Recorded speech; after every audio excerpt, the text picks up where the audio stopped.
Selamat pagi anak-anak. Semoga pada pagi hari ini anak-anak diberikan kesehatan. Sebelum pembelajaran kita mulai, terlebih dahulu mari kita bersama-sama berdoa sesuai agama dan kepercayaannya masing-masing. Berdoa dimulai. Berdoa selesai. Baiklah anak-anak, untuk materi pagi hari ini yaitu masih tema 7, peristiwa dalam kehidupan, subtema 3, pembelajaran 1 dan 2. Seperti biasa, sebelum pembelajaran kita mulai, di sini Bapak akan menyampaikan tujuan pembelajaran. Yang pertama, dengan berlatih, siswa dapat membuat undangan dengan menggunakan ejaan yang tepat dengan penuh percaya diri.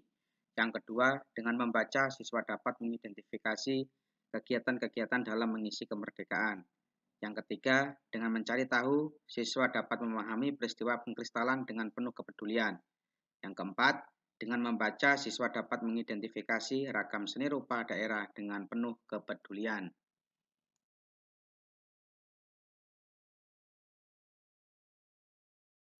Baiklah anak-anak, kita akan belajar pembelajaran 1 yaitu surat undangan. Apa yang dimaksud dengan surat undangan? Surat undangan merupakan surat yang berisi pemberitahuan dan permintaan kesediaan seseorang untuk menghadiri suatu acara atau kegiatan. Misalkan gini, kalau misalkan gini ada surat undangan bagi guru-guru, itu diundang untuk acara misalkan pertemuan dengan pihak dinas pendidikan misalkan. Atau misalkan kita membuat suatu surat undangan kepada orang tua untuk menghadiri misalkan pengambilan rapot. Nah, itu. Kalimat yang digunakan dalam undangan haruslah efektif. Yang pertama yang perlu diperhatikan adalah yang singkat, padat, dan jelas. Jangan sampai kita membuat surat itu bertele-tele. Jadi kejelasannya itu nggak ada. Nah makanya supaya apa? Kalau misalkan kita membuat surat itu harus singkat, padat, dan jelas ya supaya orang yang menerima itu langsung paham, langsung mengerti apa tujuan dari surat itu. Itu ya. Itu namanya surat undangan yang perlu anak-anak ketahui.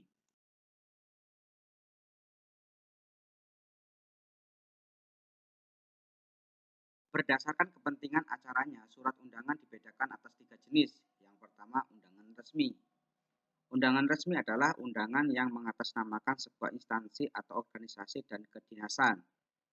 Di sini ada beberapa kriteria yang harus dipenuhi dalam pembuatan surat undangan resmi. Antara lain yang pertama ada kop suratnya, yang kedua tanggal pembuatan surat, terus yang ketiga nomor surat, keempat hal atau undangan. Hal itu tentang apa misalkan. 5 itu lampiran, misalkan orangnya ada berapa, jumlah pesertanya ada berapa dan sebagainya. Yang keenam alamat tujuan. Ketujuh salam pembuka, 8 isi surat, ke-9 salam penutup, dan yang terakhir pengirim. Yaitu alamat pengirim itu siapa, yang dituju itu siapa. Harus ada pengirimnya itu siapa kepada siapa. Yaitu ya, itu merupakan kriteria yang harus dipenuhi dalam pembuatan surat undangan resmi.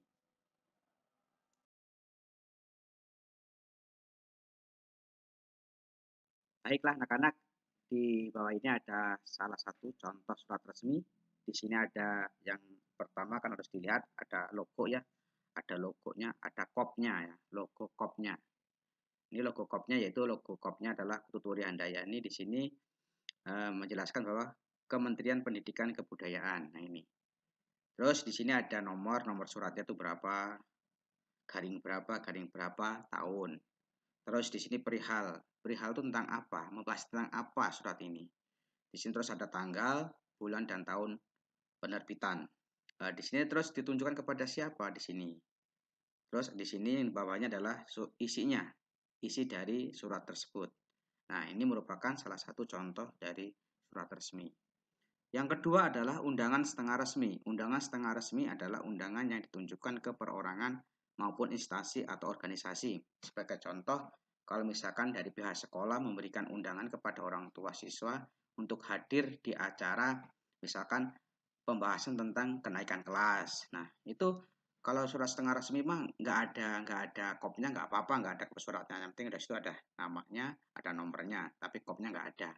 Misal kopnya langsung nama sekolah aja, SD Persatuan misalkan itu. Sebagai contoh misalkan. Nah, itu merupakan surat undangan setengah resmi. Beda dengan nanti surat resmi, ya surat resmi itu ada semua, harus ada semua, mencakup semuanya. Ada perihal, nomor, terus ada yang dituju, alamat yang dituju, terus ada isi, terus ada kopnya. Nah, itu merupakan contoh dari surat resmi. Beda dengan surat undangan setengah resmi, ya itu ya. Undangan setengah resmi tadi, misalkan nggak ada kopnya juga nggak apa-apa. Itu. Yang ketiga adalah undangan tidak resmi. Undangan tidak resmi adalah undangan yang mengatasnamakan perorangan, yang ditunjukkan kepada perorangan untuk kepentingan perorangan. Seperti halnya adalah undangan ulang tahun atau undangan perayaan kelahiran. Nah, itu merupakan salah satu contoh dari undangan tidak resmi karena ditunjukkan dari orang ke per orang. Lain dengan surat yang resmi. Kalau surat yang resmi itu dari instansi ke perorangan, ya. Dari misalkan dari kedinasan ke perorangan. Nah, itu merupakan contoh dari surat resmi. Lain dengan surat undangan tidak resmi, yaitu contohnya tadi ulang tahun, undangan perayaan kelahiran, undangan perayaan pernikahan dan sebagainya.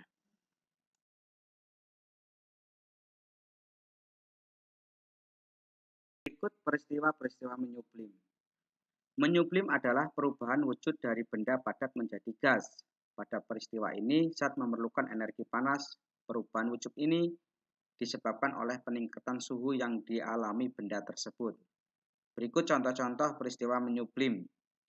Pertama, es kering atau dry ice.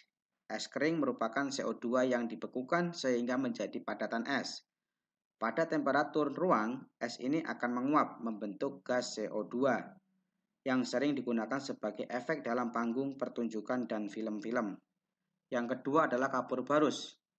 Kapur barus dibuat dari senyawa naftalena dan pada diklorobenzene yang dapat berwujud gas pada tekanan normal dan temperatur ruang. Dan yang ketiga adalah salju. Kristal salju merupakan wujud kristal padatan pada air. Kristal ini memiliki permukiman yang sangat tipis. Ketika terkena udara, kristal akan menjadi uap air tanpa melalui proses mencair. Nah, ini merupakan ciri-ciri dari peristiwa perubahan wujud benda padat menjadi gas, yaitu menyublim.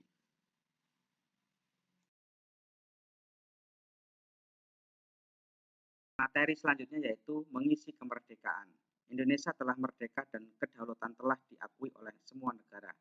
Kemerdekaan negara ini tidak lepas dari berbagai perjuangan para pahlawan dalam memperjuangkan serta mempertahankan kemerdekaan Indonesia. Cara yang dapat dilakukan untuk mengisi kemerdekaan antara lain sebagai berikut. Yang pertama, memelihara dan menjaga persatuan dan kesatuan bangsa dengan jalan sikap, toleransi, dan kerjasama antar masyarakat. Walaupun berbeda-beda, tetap satu jua. Kita harus tetap bersatu. Walaupun kita berbeda, suku, agama, dan ras kita tetap bersatu. Kita harus berpedoman pada semboyan Bhinneka Tunggal Ika. Walaupun berbeda-beda, tetapi tetap satu jua. Yang kedua, menjaga keutuhan dan kedaulatan bangsa dengan cara rela berkorban demi kepentingan bangsa dan negara, serta kesiapan dalam rangka bela negara. Yang ketiga, meningkatkan pembangunan di segala bidang dan merata di seluruh daerah Indonesia. Misalkan seorang pemimpin itu harus memberikan pembangunan harus adil, merata. Dari Sabang sampai Merauke itu harus benar-benar ada pembangunan, harus adil. Jangan sampai sebagai seorang pemimpin, misalkan pemimpin pemerintahan, itu dalam pembangunan tidak adil. Misalkan kalau pembangunan di desa itu tidak adil dengan masyarakatnya, itu harus sama ya, harus mendapat keadilan gitu.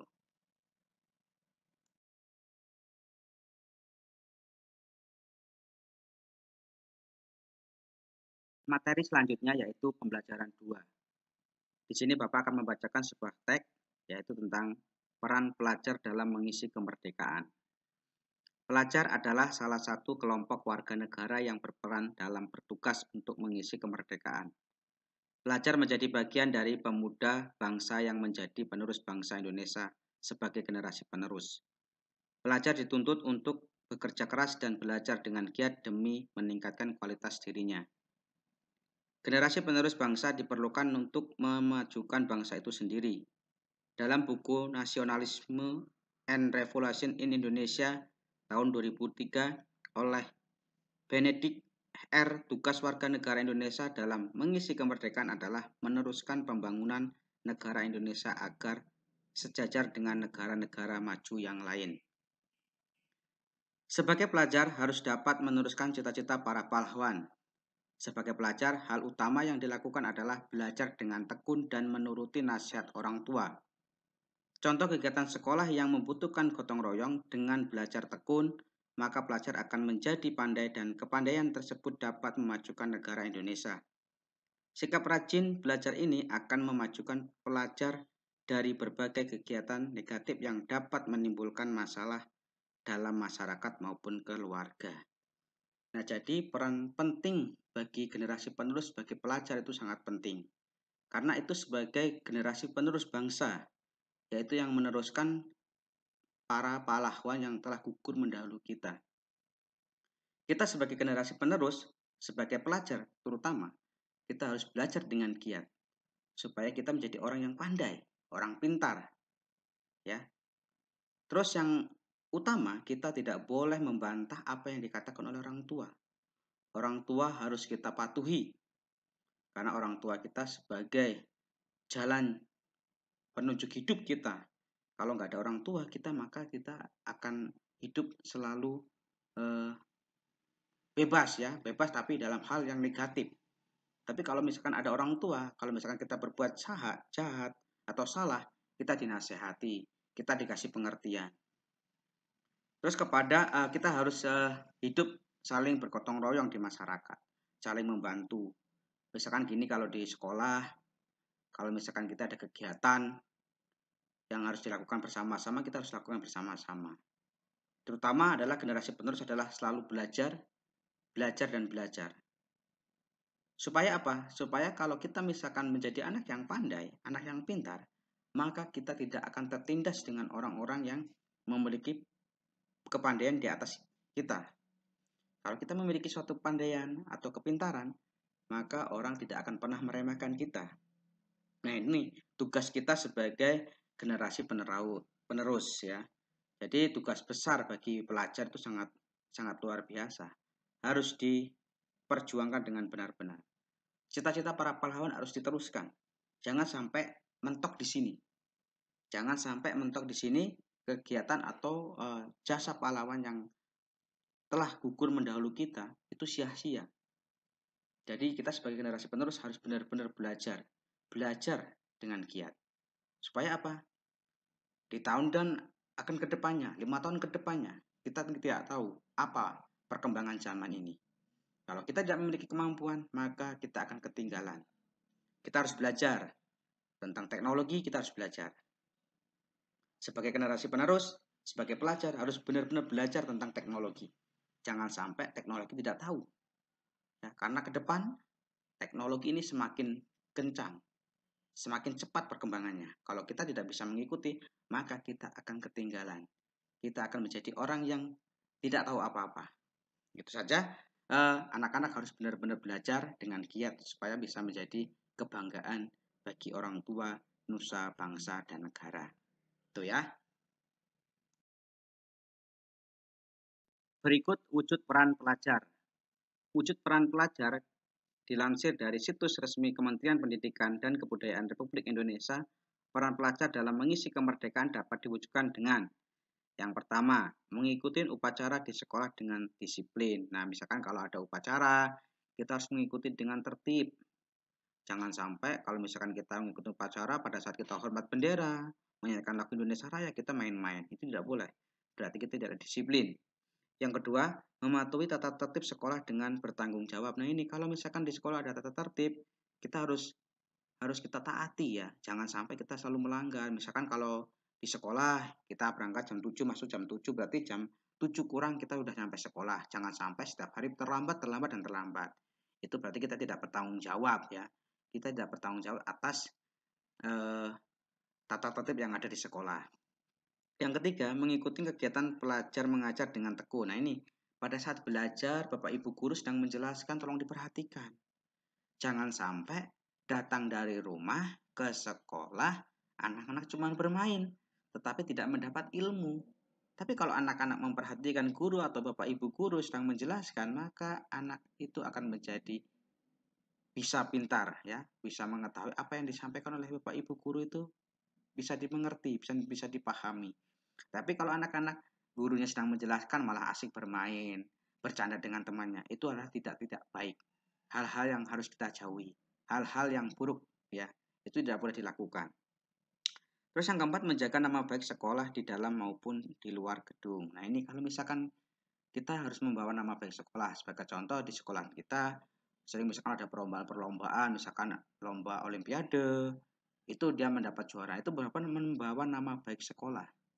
Coba kalau misalkan kita menjadi anak badung, anak nakal, anak tidak baik, maka itu akan membawa sekolah kita akan menjadi buruk karena tingkah laku kita tidak baik.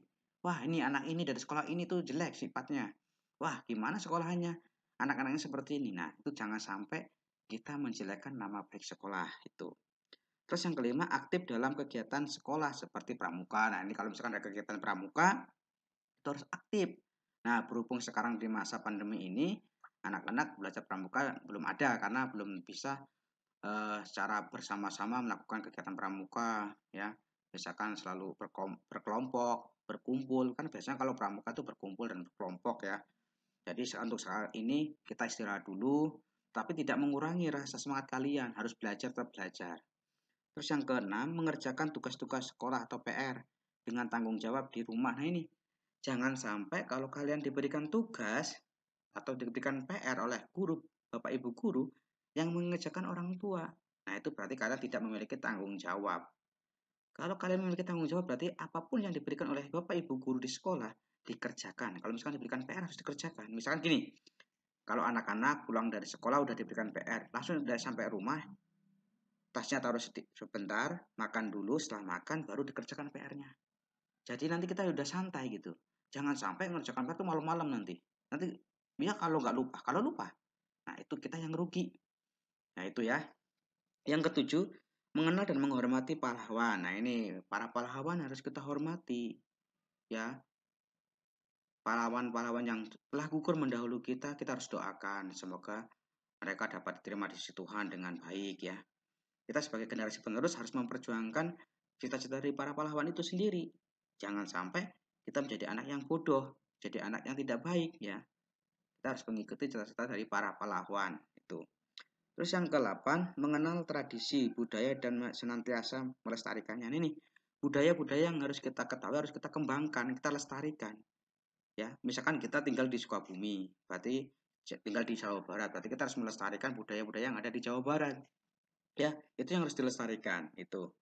Terus yang ke-9, menjaga keperwakilan sekolah, daerah atau negara dalam lomba dan olimpiade. Misalkan gini, kalau misalkan ada lomba tingkat kecamatan, tingkat kota, bahkan tingkat provinsi. Nah, kita boleh berhak. Nah, kita sering ikut kegiatan-kegiatan itu. Nah, itu harusnya kalian berikut ya, biar kalian tuh mengasah pikiran kalian, bisa menjadi orang yang pintar, cerdas ya, dan bisa menjadi kebanggaan oleh orang tua dan guru. Yang ke-10, aktif mengembangkan hobi, kemampuan dan keterampilan yang positif. Nah, misalkan kalau anak-anak itu berbeda-beda hobinya, ada yang hobi futsal, itu harus dikembangkan. Kalau misalkan di sekolah ada futsal, dikembangkan. Misalkan hobi bulu tangkis, dikembangkan bulu tangkis. Terus misalkan kalau hobinya cuma renang, ya renang dikembangkan itu. Nanti suatu saat kalian akan menjadi orang yang sukses gitu. Kalau kalian benar-benar dari sekarang udah dimulai, cita-cita kalian udah dimulai gitu loh. Apa yang kesukaan kalian, hobi kalian yang disukai, itu harus dikembangkan. Jangan sampai nanti pada saat dewasa kalian menyesal. Nah itu. Terus yang ke-11 yang terakhir, menjauhi aktivitas negatif seperti narkoba, tawuran, dan vandalisme. Nah ini yang harus dihindari oleh seorang pelajar. Sekarang ini pelajar-pelajar ini sangat tidak baik ya, karena sudah melakukan satu tindakan-tindakan yang tidak baik. Contohnya adalah tawuran. Itu halnya tidak pantas. Buat apa? Tujuannya untuk apa? Kita tawuran itu tujuannya untuk apa? Untuk mau pintar-pintaran, untuk mau apa? Kebal-kebalan. Itu nggak ada untungnya. Kita sebagai pelajar, terutama yang harus kita lakukan adalah belajar dengan giat. Jangan malah menjadi tawuran, datang dari rumah udah izin sama orang tua, di sekolah nggak sekolah malah tawuran. Itu hal yang tidak baik. hal yang tidak baik, maka hal itu harus dihindari. Kalian sebagai generasi penerus harus bisa membedakan mana yang baik dan mana yang buruk. Ya. Kalau yang baik harus kita kembangkan. Jika ada hal yang buruk harus kita tinggalkan. Jangan ikut-ikut. Kita jangan ikut sama teman. Kalau ikut orang lain tawuran, ikut tawuran. Ya, ikut perang. Nah, ya kalau perang untuk membela negara mah nggak apa-apa. Ini perang untuk sekelompok kalian, misalnya untuk geng kalian, biar kalian menang. Itu buat apa? Terus kalau di dalam sekolah itu nggak ada namanya geng-gengan, ya kita harus berteman. Semua teman harus kita kawanin gitu. Harus kita temenin semua. Jangan sampai kita milah-milih itu. Wah kita berteman si A sama si B, saya nggak mau sama si B, sama si A aja. Si B itu orangnya gini-gini, nggak boleh seperti itu. Ya kita sama saja, ya. Apalagi terkena narkoba ya. Kalau itu sangat berbahaya. Nah ini tantangan buat kalian sebagai pelajar-pelajar, tantangan kalian. Kalau dari sekarang kalian menggunakan hal yang baik atau hal yang positif, maka kedepannya kalian akan menjadi hal yang positif. Tapi kalau sekarang kalian udah tergoda dengan hal yang negatif, nah itu udah selesai. Nanti kalian akan menyesal pada saat kalian di usia yang dewasa. Kalau sekarang masih muda mah masih gitu-gitu aja, masih pengen. Tapi jangan sampai nanti pada saat kalian dewasa, nanti kalian menyesal. Nah itu pesan Bapak, kalian harus belajar dengan giat. Sebagai pelajar harus belajar dengan giat. Cita-cita para pahlawan harus kita kembangkan. Itu ya. Baiklah anak-anak, setelah kita membaca teks tentang peran pelajar dalam mengisi kemerdekaan, di sini kita ayo berlatih berdasarkan bacaan di atas. Coba temukan kosakata baku dan tidak baku. Nah, nanti anak-anak dibaca lagi tentang peran pelajar dalam mengisi kemerdekaan, dibaca lagi. Setelah itu nanti anak-anak cari kosakata baku dan kosakata tidak baku. Nanti anak-anak tulis di buku tulis kalian. Nanti kalau udah selesai, nanti pada saat anak-anak masuk sekolah, nanti bisa dikumpulkan langsung ke sekolah ya. Itu tugasnya di rumah ya, nanti dikerjakan di rumah saja. Ya, nanti kalau udah selesai baru dikumpul ke sekolah. Untuk materi selanjutnya yaitu ragam seni rupa daerah. Pengertian karya seni rupa daerah adalah salah satu cabang seni rupa yang mempunyai suatu ciri khas dari latar belakang sejarah pada suatu daerah. Itu merupakan pengertian dari ragam seni rupa daerah.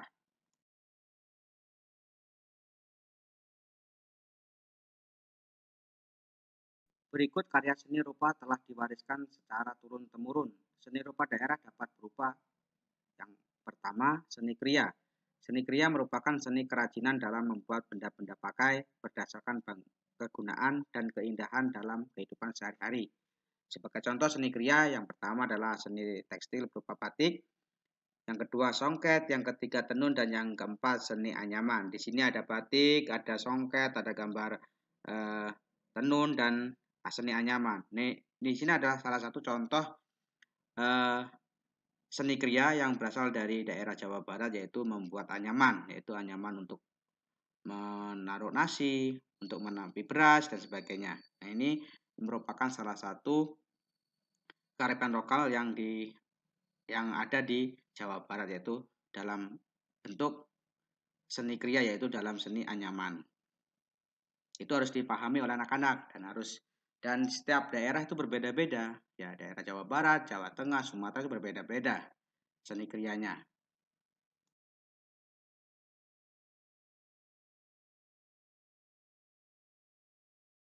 Yang kedua adalah seni lukis. Seni lukis adalah seni menggambarkan objek-objek berupa pemandangan alam, tumbuhan, binatang, manusia, dan benda alam untuk menimbulkan perasaan keindahan seni lukis daerah. Contoh nih, ini gambar pemandangan ya, itu yang berhubungan dengan alam. Di sini ada juga gambar alam dan ada 2 ekor burung. Nah ini merupakan salah satu seni lukis ya, yang menggambarkan tentang binatang, manusia, dan benda alam. Nah itu ya, itu merupakan contoh dari seni lukis.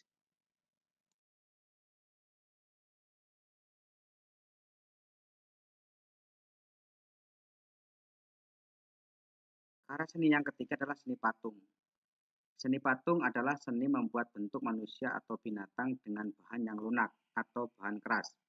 Patung dari bahan lunak dibuat dengan teknik membentuk, sedangkan bahan keras dibuat dengan teknik meraut atau memahat. Di sini ada beberapa contoh seni patung dengan bahan lunak. Nah, ini cara membuat, ya, membuat bunga. Nah, itu ada bahannya lunak. Sedangkan yang kedua, contoh seni patung dengan bahan keras dengan cara memahat. Nah, ini misalkan seseorang yang sedang membuat kepala kuda, ya. Di sini di bawah juga ada yang sedang memahat menjadi atau membuat sebuah patung. Nah, ini merupakan contoh-contoh dari seni patung, ya. Seni patung dibagi menjadi dua, seni patung dengan menggunakan bahan lunak dan seni patung dengan menggunakan bahan keras. Itu, ya, dengan cara memahat.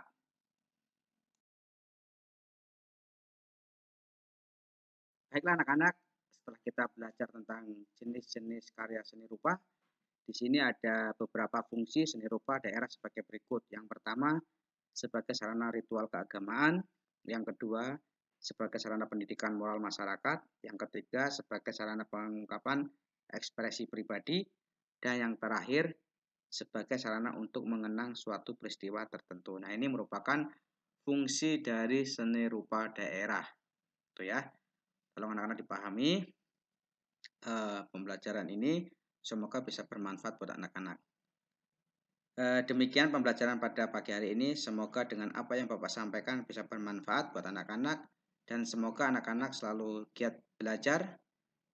Kita sebagai generasi penerus harus menggiatkan diri untuk belajar, bisa menjadi orang yang pintar, cerdas, dan bisa jadi kebanggaan kedua orang tua. Itu tadi, ya.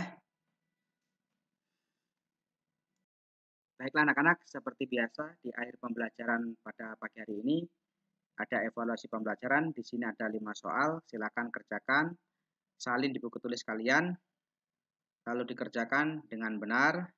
Nanti pada saat sudah selesai, nanti kalau anak-anak masuk sekolah silakan dikumpul, ya. Boleh melalui secara langsung atau dikirim melalui via WA. Tuh, terserah anak-anak semuanya. Semangat dalam mengerjakan soalnya, semoga mendapat nilai bagus.